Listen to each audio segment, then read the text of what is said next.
bit of anxiety. And today he has just done a brilliant job and he's coming ahead in step leaps and bounds.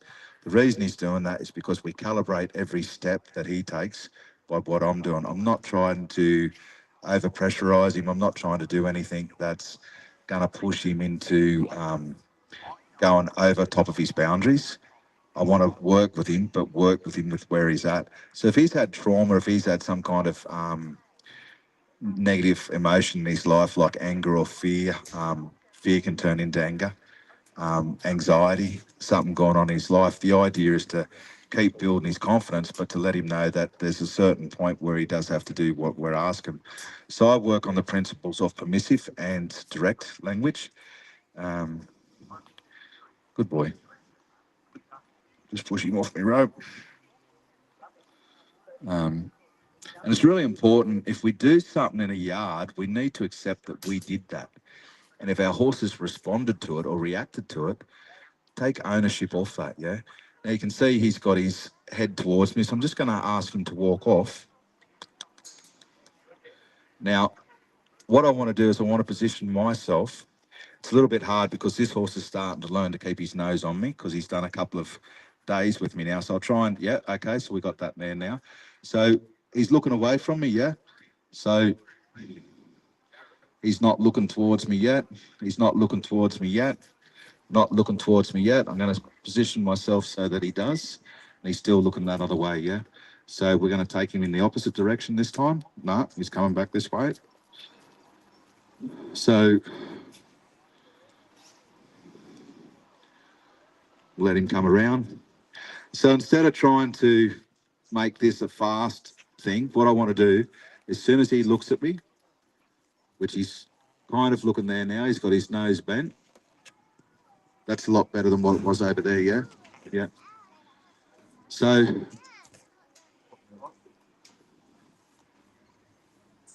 just a little bit of an arc in front of him. He's now faced up and he's coming towards me. That's too easy for you though, like, because I know that you've got a horse that's got negative patterns and stilled in catching. But a similar kind of a principle, if I can come up to him, and you'll notice my horse will kind of put his head around to me and take those next steps with me. But he's kind of working with me and I'm working with him at the same time.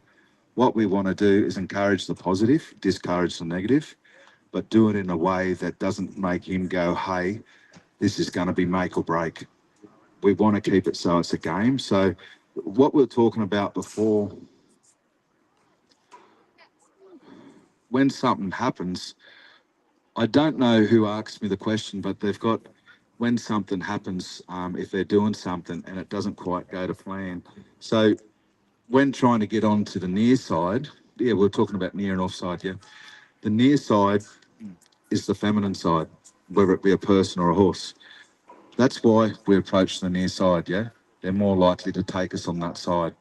The offside is the masculine side, and also the side that most people don't handle. So most people don't handle the offside unless you're a trainer or somebody that works with horses quite a lot. And the reason you then work the offside is because you know that most people only work the near side. So you try and do a favour by working the offside. Sometimes horses can get, or people can overdo that and not do both sides. What we do in my style of training, I'll just grab a stick here, is that when I'm working with the horse, I make a point, and I get my students to do it as well. And student, I mean this guy, but really, is this guy one of my teachers as well? 100% he is, yeah. It's not a, I'm the greatest that there ever was or any of that nonsense. It's just trying to work with a horse to get the most out of him. And really, at the end of the day, do you reckon he wants much different? Do you think he wants the best out of me that he can get? He wants the best trainer that he can have. He doesn't want second best. He doesn't want somebody that comes near with anger problems or, you know, fear problems or anxiety. He doesn't need that. He's got enough of that going on himself. So if you're going to train, be in the trainer state. And I teach people how to go into that state before they come in as well. So when going left to right, I start with, if I haven't done it on the ground with my hands already, I'll start with a rag on a stick and I work it around the contour of his body and come up this way. Now, this horse he's had plenty of this done in the last couple of days, so he's not moving. If he was to flinch there, I'd take it away. I'd come back to where he was positive. I'd change hands, and you can see he's allowing me onto that side. Did you see what he just did? Yeah, he's just allowing me, he's helping me. So this horse is now working with me to get the job done. So they say the conscious mind marries the unconscious mind. So the conscious mind is the goal setter, the unconscious mind is the goal getter. So this horse is working with me to achieve that result, which, you know, it's pretty special to watch that when I'm doing this, he's helping me go through this whole process. He's trying to make this, and yesterday he wouldn't tolerate the um, the stick on his flanks. He wouldn't tolerate the rag going down his back legs. That just wasn't going to happen. He didn't kind of like this stuff too much. Um, but I really do think he's going to be a brilliant, brilliant pony for someone. Like, we're now starting to do things that are a little bit different for him. When I go home, I'll keep him going on YouTube. I'm really, really happy with how he is. I hope that this little horse goes on to go to a family and be able to contribute and have a good life. That's all I want for him. So watch how I go through this again, go the contours, and you can see he's moving me off onto that side. He's actually doing it, so he's working with me. So when something goes wrong, or when you go from one side to the other, just go back and go again. Now, if he's not letting you go up that lead, or if he's not allowing you to do that, Head collar on him first. sorry? I've got to get a head collar on him first. Yeah, okay. Well, that's okay. So, haven't got a head collar on. If you can get a rope on him, up a crush or something like that.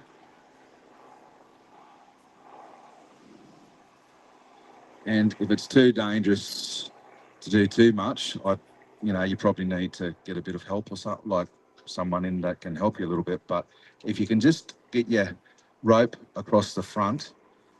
We get to that part, yeah, he's gone. Okay, but can you get him in a crush? Don't have one. Okay. Well, I've got surround go. So, yeah, okay. So if you can work with him and get him to come in and have feed with you. So if you've got feed or water, and start getting him to come up to you to have that. Start doing that basic instinct so that he knows that you're responsible for his life. So that he starts looking at you, you're responsible, you're accountable. And you'll find that he'll start calling to you when you go to that yard. Yeah, but you just want to make sure that when he does start eating, that he's able to get what he needs to sustain him. You don't want to let him go into that yard and then start to waste away. Like, you want to make sure he's got plenty of feed, plenty of water, when he has it. So that's pretty important. The other option is just drop a loop over his neck. One of the ways of doing that is, where's that?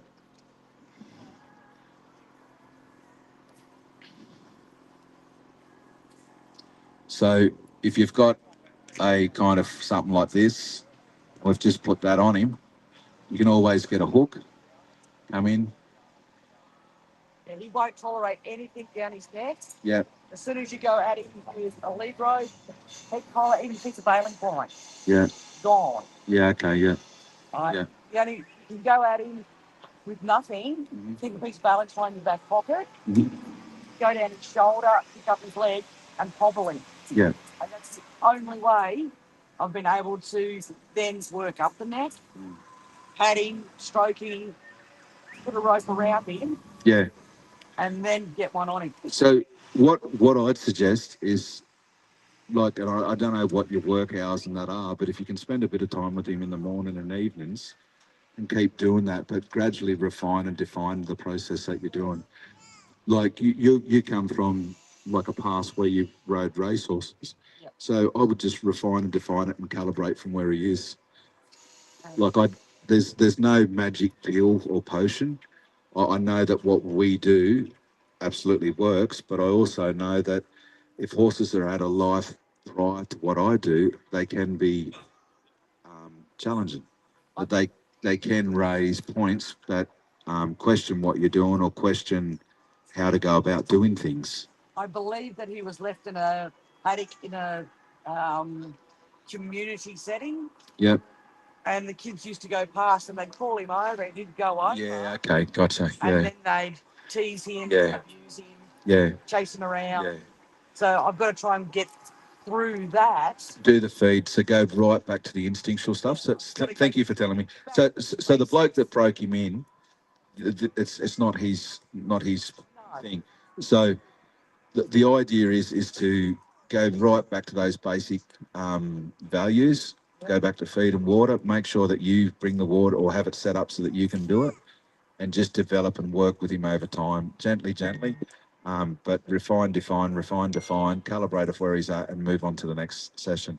Might take you a week, 2 weeks, but I'm sure that would be the end of it. And he needs to establish, because he's been traumatized. You know, you got kids chasing you. Yeah. Like, of course, he's going to be a little bit hesitant, like not wanting to do stuff around people. My son can go in and sometimes put a rope on him, but then other times it'll be just like, nah, not doing it. Yeah. The other thing is, when you get that rope on, put a head collar on with a lead and just let the lead. Done that. Yep. So, but have feed in there when you're doing it. So when you go in, make sure that he's looking at you and engaged with you. Have the lead rope turned towards you when you've got that feed. A nose bag is a really good thing to have. Oh, And then also tie the nose bag up in a way that you can have a lead rope too to pull that nose bag and it comes off. Yeah. yeah. So, I never thought of a nose bag. yeah, nose bags are brilliant. Yeah. We used to use nose bag off the polo phone. So I nose the box So nose bag. a nose bag means that he's got to come to you. He's got to put his head into your hands. And if he wants that feed, that's, you know, and it's just working with the old guy, one of the old guys that taught me from, he was from Brewarrina. He uses nose bags to this day. He hobbles all his horses. He handles the stallions on home. Yeah. So, and he's consistent with it.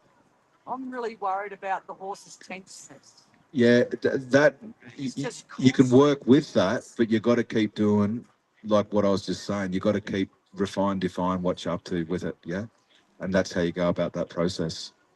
You just got to keep working with it. But guys, if you can, like me on Facebook, YouTube, if you don't mind. It helps my algorithm. Whereabouts are you guys from?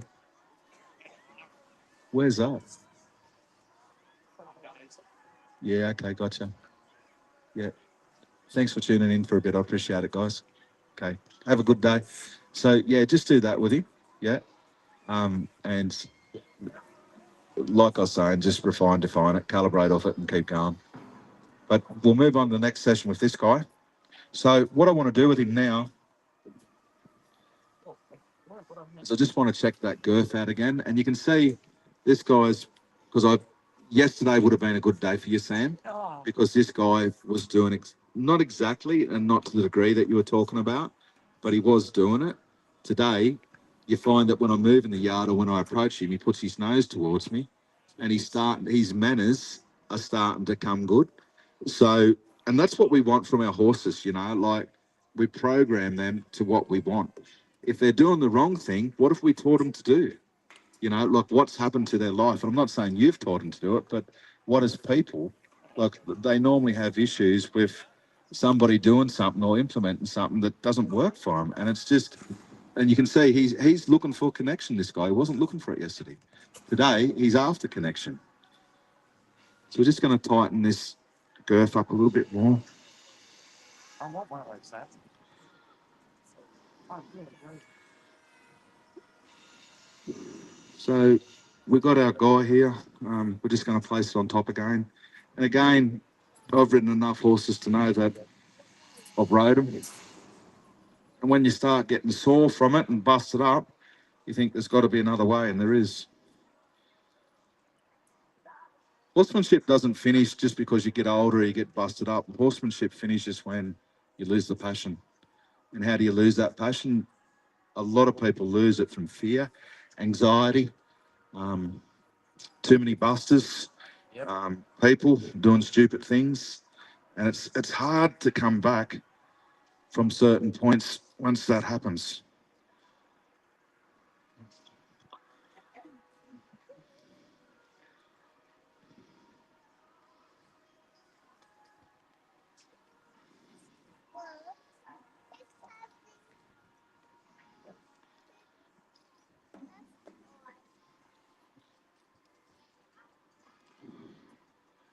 Good boy. We're just going to let him stand there.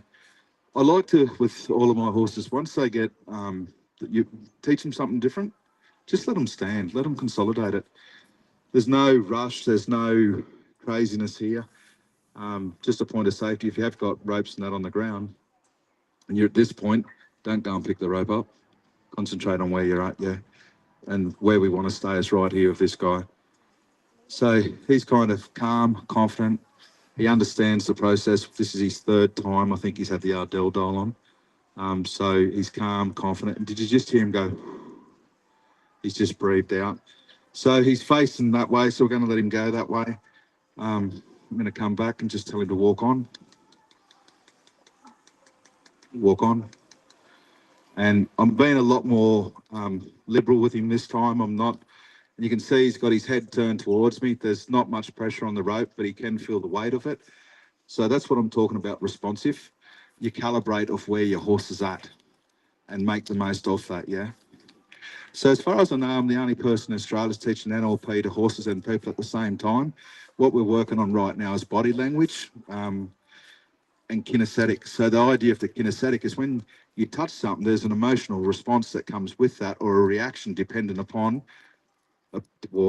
dependent upon what you put out there. So this guy right now, he's doing pretty well. Who would agree? He's doing well. Do you think he's ready for the next section? Did he do that okay? And ask yourself, you know, how well did he do it? If he did it out of 10, where would you give him? I'd give him an 8. Just think about what I don't expect you to sing out or anything, but I'd definitely give him an 8, yeah? So we've got the Horse Whisperers pathway, which is the start of our horsemanship lessons, and it's exactly what we're doing here. Just off starting to go on to the Horse Whisperers secret now. So, and then we've all got the equine assistant therapy services, which that qualifies people to work with people in a therapy setting with the horses. The horses work in a unique way that they work under the radar when they're working in therapy. And horses naturally want to connect. They're a herd animal. They'll naturally work with you if you present it in the correct way. Okay, so we're going to let that go off and ask him to walk around. Walk, walk. Good boy. So a lot more liberal this time. And we're starting to work on respect and trust here. Like, there's no lead. I don't want him bucking with that, and I don't want that doll getting busted up. I don't, like, it probably needs a few, like, there's a few things that I could do to make that a bit better, but what I'm getting at is I don't want him to buck. I don't want him to do anything silly, but I think he's doing well enough to be able to go for that walk and go for a walk around and just apply himself to what he's been learning. And he's been learning this all morning. Walk, I said, buddy, good boy. His name's Stanley, by the way, if anyone wants him. Stanley's doing a top job here, and I quite like him, and I like the name Stanley. So he's gone around a number of times, so we'll just let him go back that other way now. And we're going to start going into the pattern. Good boy. Walk, walk on. So there's a series of strategies that we use to teach what we're doing now. This is day 3 for this horse, so I'm not going to go through all of them. I don't want to get him stale, but if you are interested, connect with us on YouTube, connect with us on Facebook, and definitely like the website. Go in and have a look at the website. And if you've got questions, by all means, reach out to us. So that's 2 laps. We'll go back the other way, 2 laps. Good boy. And as soon as he's doing what I want, I take the pressure off. There's no point to keeping it on. And we've just got this guy going around quite easy now. So the Horse Whisperers pathway, we've got it this weekend for $8.95. And that's, people can opt to pay that off. We've got a really great payment system. And we've got equine assistant therapy services with Patrick Harris Horsemanship, and we've got that at, I think the value of that is around 21,000, and for this weekend we've got it valued at 14,000 for the weekend. And that's a 12-month course. You get the complete horsemanship courses, the pathway, the Whisperer stuff, and also you get qualified in therapy as well. So you don't need a horse to work with, but we're going to be teaching that as well. So I'm going to come out of here now, give this guy a bit of a chance to have a breather, And we'll talk to you in the next session. Thank you.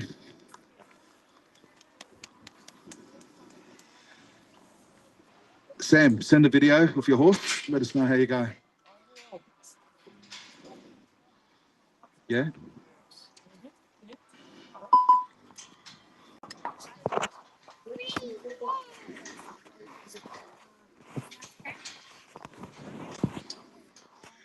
Okay.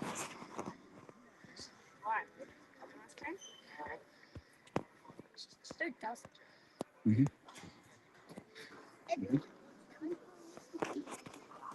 No, we'll make the one on the way out. Mm. Yeah, okay. That's the. Yeah, gotcha. Yeah. Yeah. The purpose behind it, which is good. Yeah. Mm.